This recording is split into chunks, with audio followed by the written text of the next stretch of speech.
جب حضور اکرم صلی اللہ تعالیٰ علیہ وسلم کا دور تھا ظاہری زندگی کا، اس وقت بیت المقدس پر عیسائیوں کا ہی قبضہ تھا. ہم یہ بتاتے ہیں عیسائیوں کا، لیکن عیسائیوں نے کہاں سے قبضہ کیا تھا؟ وہ تو یہودیوں سے حاصل کیا تھا. یہودیوں کو مارتے تھے. اتنی خطرناک جنگیں ہوتی تھیں عیسائیوں میں اور یہودیوں میں کہ بیت المقدس میں خون خرابہ یہ آج کی تاریخ نہیں ہے، بہت پرانی تاریخ ہے. ٹائٹس نام کا ایک عیسائی بادشاہ جس نے پورے بیت المقدس کی اینٹ سے اینٹ بجا دی تھی، اور اس نے جتنے یہودی وہاں پر آباد تھے سب کو قتل کروا دیا تھا. پھر عیسائیوں کا قبضہ ہوا تھا. کتنے بڑے بڑے عیسائی بادشاہ آئے اور انہوں نے وہاں پر سوائے ظلم کے اور کچھ نہیں کیا بیت المقدس میں. یہ تو ان کی تاریخ چلتی تھی عیسائیوں کی، یہودیوں کی. یہودیوں سے کئی مرتبہ بیت المقدس لے لیا گیا اور عیسائی جھنڈا وہاں لہرایا گیا. کئی 100 سال تک عیسائیوں نے یہودیوں کا داخلہ بھی بند کر رکھا تھا کہ کوئی یہودی پھٹکنے بھی نہ پائے. بیت المقدس تو چھوڑے، یروشلم میں فلسطین میں کسی یہودی کی انٹری نہیں تھی. عیسائیوں کا جب غلبہ تھا تو یہ کئی زمانے تک چلتا رہا. اصل یہاں پر کیا تھا وہ میں آپ کو بتا دوں. یہ بیت المقدس کا مسئلہ آپ کو سمجھنا اس لیے بھی ضروری ہے کہ آج پوری دنیا میں یہ ایک سب سے بڑا ایشو کیوں ہے. اس کی بنیاد یہ ہے کہ حضرت آدم علیہ السلام کے بعد سے وہ جگہ مقدس تھی، فرشتوں کی تعمیر کی ہوئی. لیکن جب حضرت داؤد علیہ السلام تشریف لائے تو آپ نے، چونکہ آپ کی حکومت تھی اس وقت، آپ بادشاہ تھے، آپ نے ایک مسجد تعمیر کرنے کا حکم دیا. لیکن آپ کے زمانے میں وہ کام نہ ہو سکا تو اپنے بیٹے حضرت سلیمان علیہ السلام کو انہوں نے حکم دیا. سلیمان علیہ السلام بادشاہ بھی ہوئے اور داؤد علیہ السلام کی کرسی پر بھی فائز ہوئے، اور وہ نبی بھی تھے، رسول بھی تھے، امت بھی تھی آپ کی. اور سلیمان علیہ السلام کو تو اللہ تعالیٰ نے ایسی طاقت دی تھی کہ وہ ہواؤں پر بھی حکومت کرتے اور جنات پر بھی حکومت کرتے. تو سلیمان علیہ السلام نے کام شروع کیا. یہ وہ جگہ تھی جہاں موسیٰ علیہ السلام عبادت کیا کرتے تھے. اس جگہ پر سلیمان علیہ السلام نے ایک مسجد بنانے کا حکم دیا اور یہ جنات بنانا شروع کرتے ہیں. اس کا ذکر قرآن پاک میں بھی موجود ہے. حضرت سلیمان علیہ السلام نے جب پورا ڈیزائن دیا کہ اس طرح سے بننا ہے تو پھر جنات تعمیر کرتے رہے اور جنات اتنا خوف کھاتے تھے سلیمان علیہ السلام سے کہ وہ ایک لمحہ بھی حضرت سلیمان علیہ السلام سے غافل نہیں ہوتے یا حکم عدولی نہیں کرتے. ہوا یہ کہ کام ابھی کمپلیٹ نہیں ہوا تھا کہ سلیمان علیہ السلام کا انتقال ہوا تو جنات بھاگ جاتے. لیکن اللہ کی مصلحت، حضرت سلیمان علیہ السلام لکڑی لے کر یوں کھڑے رہتے تھے، اپنا عصا لے کر کے کھڑے رہتے تھے اور کام دیکھتے رہتے تھے. جب تک سلیمان علیہ السلام کھڑے ہیں تیزی سے جنات بڑے بڑے پتھر لاتے تعمیر کرتے رہتے تھے. انتقال ہوا سلیمان علیہ السلام کا اور آپ ایسے ہی کھڑے رہ گئے. آپ کے کھڑے کھڑے وفات ہوئی ہے. اور اس طرح سلیمان علیہ السلام کی وفات کو سالوں گزر گئے لیکن آپ وہاں سے ہٹے نہیں کیونکہ کام چل رہا تھا. قرآن میں ہے، اللہ تعالیٰ فرماتا ہے جب لکڑی کو دیمک کھا گئی، کتنے سال گزر گئے ہوں گے. حضرت سلیمان علیہ السلام یوں ہی کھڑے تھے. اور عام دوسرے لوگوں کی موت تو چھوڑو، نیند میں کھڑا ہو کر کے دکھائے. وہ اللہ کے نبی تھے کہ انتقال کے بعد بھی وہ کھڑے رہے. روایتوں میں کئی سالوں تک، 10 سالوں تک آپ کھڑے رہے.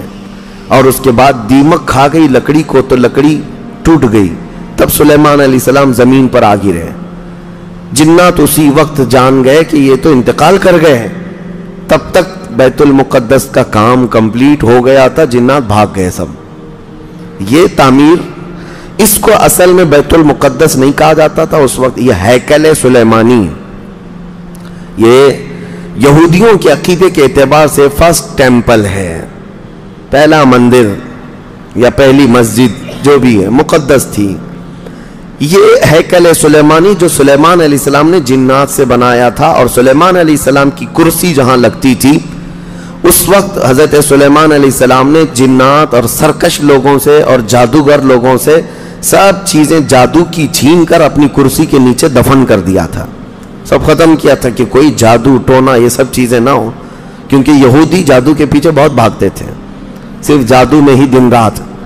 آپ نے سب دفن کیا اور اس کے بعد آپ کے انتقال کے بعد سالوں بیتے اور اسی طرح سے رہے، لیکن پھر یہ ہیکل سلیمانی کو ایک بادشاہ آیا جو عراق کا رہنے والا تھا، اس کی یہودیوں سے دشمنی تھی، اس نے ایسا حملہ کیا کہ پورے ہیکل کو توڑ ڈالا، یعنی جو جنات کا بنایا ہوا تھا اس کو مکمل طور سے مسمار کر دیا، ایک دیوار باقی رہ گئی، ایک دیوار باقی رہ گئی، جہاں جا کر کے آج یہ یہودی روتے ہیں، دیوار گریا اس کو کہتے ہیں، وہ اس زمانے کی ایک باقی رہ گئی، باقی پورا ہیکل گرا دیا۔ زمانہ بیت گیا، یہودی اس بات پر روتے رہے کہ ان کو مارا گیا، قتل کیا گیا، پھر عیسائیوں کا اس پر قبضہ رہا، پھر عیسائیوں سے یہودیوں نے ایک بار پھر حاصل کیا، پھر دوبارہ یہ ٹائٹس کے زمانے میں عیسائیوں نے مار کر کے پورے یہودیوں کو خون خون کر دیا، اور پھر بیت المقدس کچھ نہیں تھا، ایک دیوار تھی، ایک دوسری وہاں پر ایک چھوٹی سی عمارت بنائی گئی، اس عمارت کو یہ سیکنڈ ٹیمپل کہتے ہیں، سیکنڈ ٹیمپل، یہ دوسرا مندر، اور اسی کو عبادت گاہ بنا کر چلتے رہے۔ زمانہ بیتا یہاں تک کہ حضور صلی اللہ تعالیٰ علیہ وسلم کی نبوت کا اعلان ہوا، پھر اس کے بعد 23 سال گزرے، پھر آپ کی وفات کے بعد صدیق اکبر کا زمانہ آیا، پھر سیدنا عمر فاروق کا زمانہ آیا۔ تقریباً یہ 26-28 ہجری کی بات ہے، حضرت عمر کے دور میں۔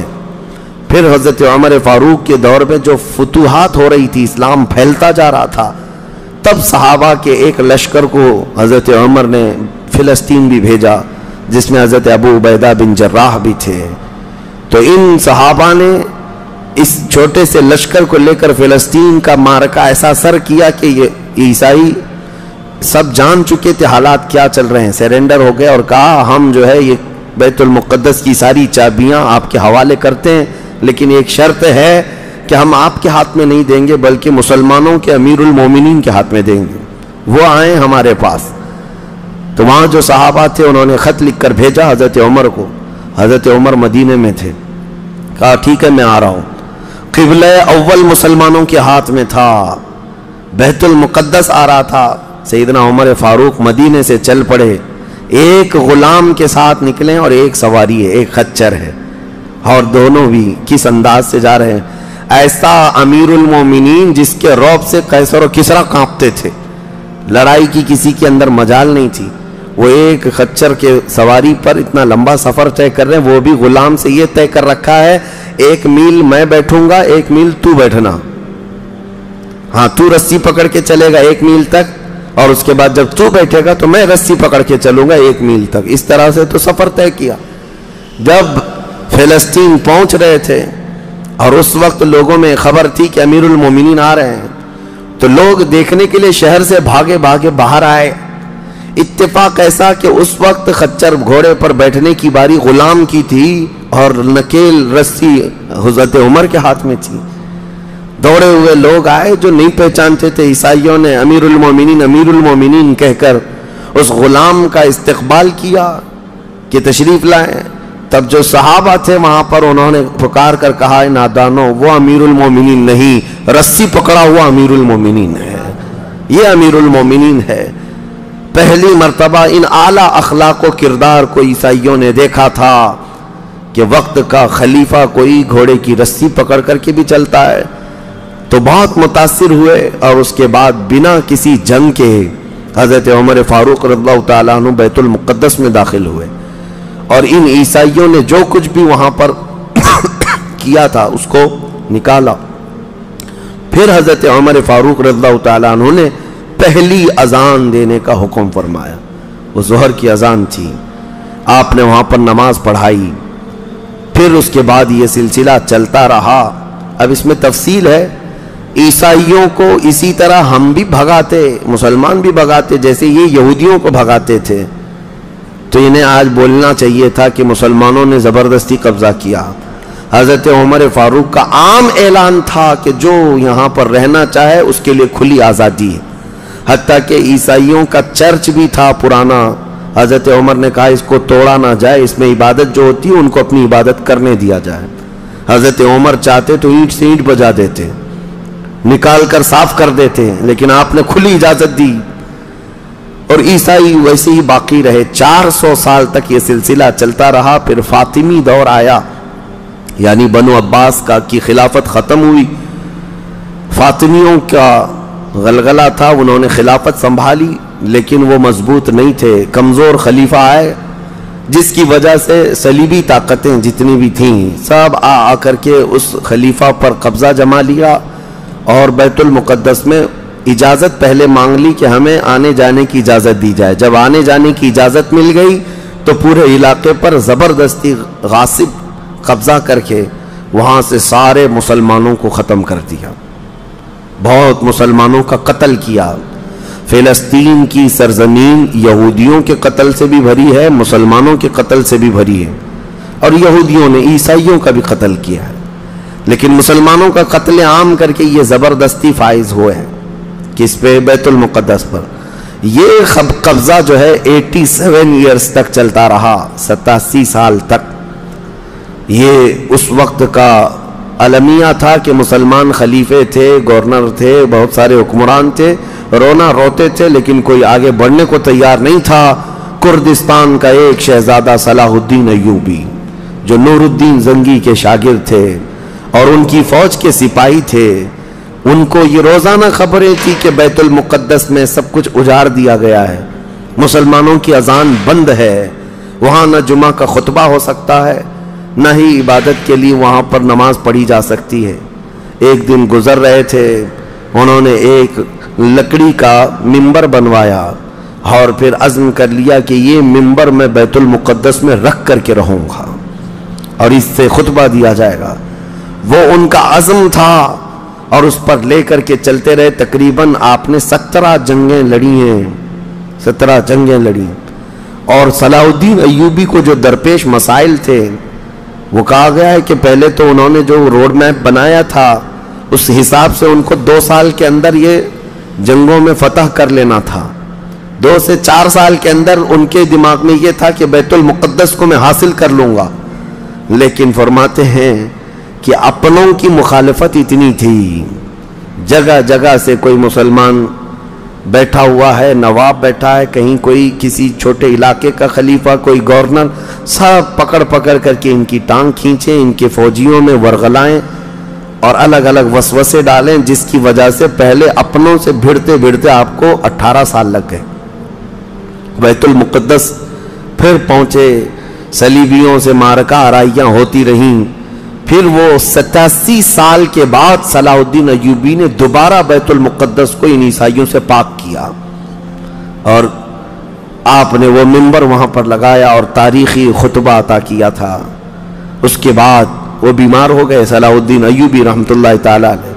17 جنگیں جس نے لڑیں، اور عیسائی آج بھی صلاح الدین کے نام سے ڈرتے ہیں، اور بہت سارے تعریف بھی کرتے ہیں کہ ایسا جرنیل ہم نے دیکھا ہی نہیں دنیا میں صلاح الدین ایوبی کی طرح۔ وہ خون کا پیاسا نہیں تھا، وہ امن کا پیاسا تھا۔ کتنے تو قیدی ایسے آتے تھے جن کو وہ صرف ایگریمنٹ کر کے آزاد کر دیتا۔ عیسائی اس بات پر آج بھی اقرار کرتے ہیں کہ جنگوں میں قید جو ہونے والے کو کوئی چھوڑتا نہیں ہے، لیکن صلاح الدین ایوبی ایک نہیں لاکھوں لوگوں کو آزاد کیا ہے، 1000 بھی نہیں، لاکھوں لوگوں کو آزاد کیا ہے صلاح الدین ایوبی رحمۃ اللہ تعالی علیہ۔ اللہ ان کی تربت پر کروڑوں رحمتیں نازل فرمائے۔ حیرت کی بات یہ ہے کہ ان کا آخری وقت آیا تو رونے لگے، بستر پر رو رہے تھے۔ لوگوں نے پوچھا کہ کیا بات ہے؟ صلاح الدین ایوبی کہتے ہیں میں نے منت مانگی تھی اللہ سے کہ اللہ بیت المقدس فتح ہو جائے تو میں حج پہ جاؤں گا۔ کہا تو پھر کیا ہوا؟ کہا میرے پاس اتنے پیسے نہیں ہیں کہ میں حج کر سکوں۔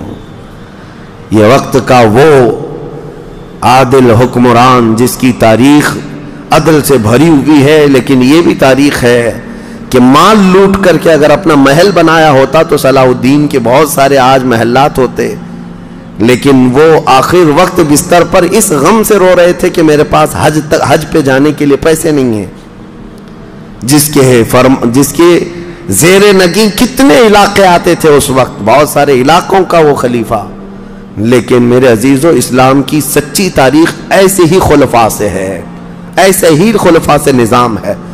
پھر یہ زمانہ چلتا رہا، تقریباً 800 سال گزر گئے، 1921 آیا، 1921، یہ جو گزری ہوئی سینچری ہے ابھی ہماری، یہ فرسٹ ورلڈ وار جب ہوئی، پہلی جنگ عظیم، اس جنگ کے دوران یہودیوں نے زبردستی اجازت مانگی برطانیہ کو ثالث بنا کر کے، کیونکہ جب ترکی کی حکومت ختم ہو گئی، جس کو خلافت عثمانیہ کہا جاتا ہے، جب وہ کمزور ہو کر گر گئی، کیونکہ ان کا دبدبہ تھا، یہ آخری خلافت ہے جو اس زمین پر تھی، اگرچہ خلافت کے نام سے جو مشہور رہی، تو حضور صلی اللہ تعالیٰ علیہ وسلم کی وفات کے بعد سے لے کر یہ ترکی کی خلافت عثمانیہ تک اس روئے زمین پر خلیفہ ہر زمانے میں کوئی نہ کوئی رہا، لیکن 1921 سے لے کر 1921 سے لے کر اب کا زمانہ آ گیا 2023، اتنے سال، 100 سال گزر گئے، پوری دنیا میں اب کوئی خلیفہ مسلمانوں کا نہیں رہا۔ بادشاہ تو بہت سارے ہیں، امیر المومنین اور خلیفہ کے نام سے اس روئے زمین پر اب کوئی نہیں۔ ان ظالموں نے ہماری خلافت کے نظام کو مار ڈالا، ختم کیا، خلافت کو زمین سے ختم کیا۔ اب لوگوں کو نیا لگتا ہے کہ خلافت کا مطلب کیا ہے۔ خلافت ایک نظام ہے، پورا نظام ہے۔ جب ڈیموکریسی ایک نظام ہے، کمیونزم ایک نظام ہے، تو اسی طرح سے خلافت جو ہے میرے مصطفیٰ کے نظام کا نام ہے۔ جب یہ ختم ہوا تو پھر 1921 میں یہودی جگہ جگہ سے جو مارے گئے تھے، اس وقت جرمن سے بھگائے جا رہے تھے، جینوسائیڈ کیا گیا تھا یہودیوں کا، جرمن میں مارا جا رہا تھا، تو ان کے اوپر دنیا والوں نے چنتک بیٹھک جس کو کہتے ہیں رحم کرنے کا، کئی مرتبہ بیٹھکیں ہوئی، بڑے بڑے لوگوں نے کہا یہودی پوری دنیا میں مارے جا رہے ہیں اور یہ مظلوم ہیں، ان کو کہیں پناہ دی جائے۔ پناہ دینے کے لیے جب بات آئی تو فلسطین کا ایک چھوٹا سا علاقہ 4000 یہودیوں کو رہنے کی اجازت دی گئی۔ 1921 سے 4000 یہودیوں کو رہنے کی اجازت دی گئی، اور پھر جب وہ 4000 یہودی رہے تو بڑھتے بڑھتے دنیا بھر سے لوگ ہجرت کر کے یہودی وہاں جاتے رہے، اور تقریباً 1947 جب ہمارے ہاں آزادی کا مسئلہ چل رہا تھا، تب تک یہودی جو ہے لاکھوں کی تعداد میں وہاں جمع ہو چکے تھے، اور جمع ہو کر کے ان لوگوں نے، اور اسی وقت ہٹلر کا دور بھی ختم ہوا تھا، اور ہٹلر نے ان کو بہت مارا تھا، جس کو ہولوکاسٹ کہا جاتا ہے، اور بہت زیادہ ظلم کیا تھا۔ تو یہ سب بھاگ کر کے فلسطین میں جمع ہوئے، اور پھر ایک ایگریمنٹ سائن کروا لیا گیا دنیا کی بڑی بڑی طاقتوں سے کہ یہ اسرائیل ایک کنٹری ہے۔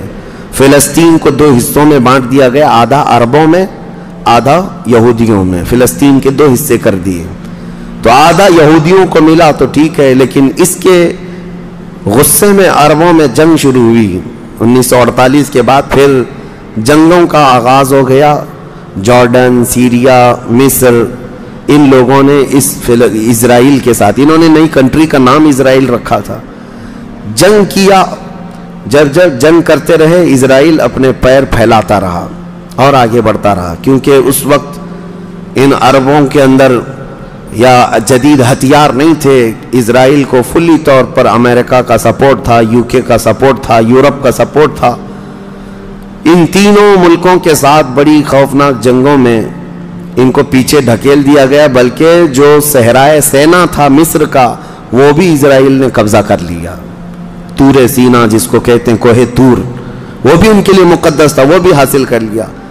پھر اس کے بعد دوسری جنگ بھی ہوئی تھی مصر کی، تب مصر نے وہ علاقہ واپس لیا اور اسرائیل کو سمیٹنے کی کوشش کرتے رہے۔ 3 بڑی جنگوں میں ہوا یہ کہ جب جنگ ہوتی رہی، اسرائیل پھیلتا رہا۔ پھر 1978 کے قریب یا 75 کے آس پاس اسرائیل نے پورے طور پر فلسطین کا کنٹرول اپنے ہاتھ میں لے لیا۔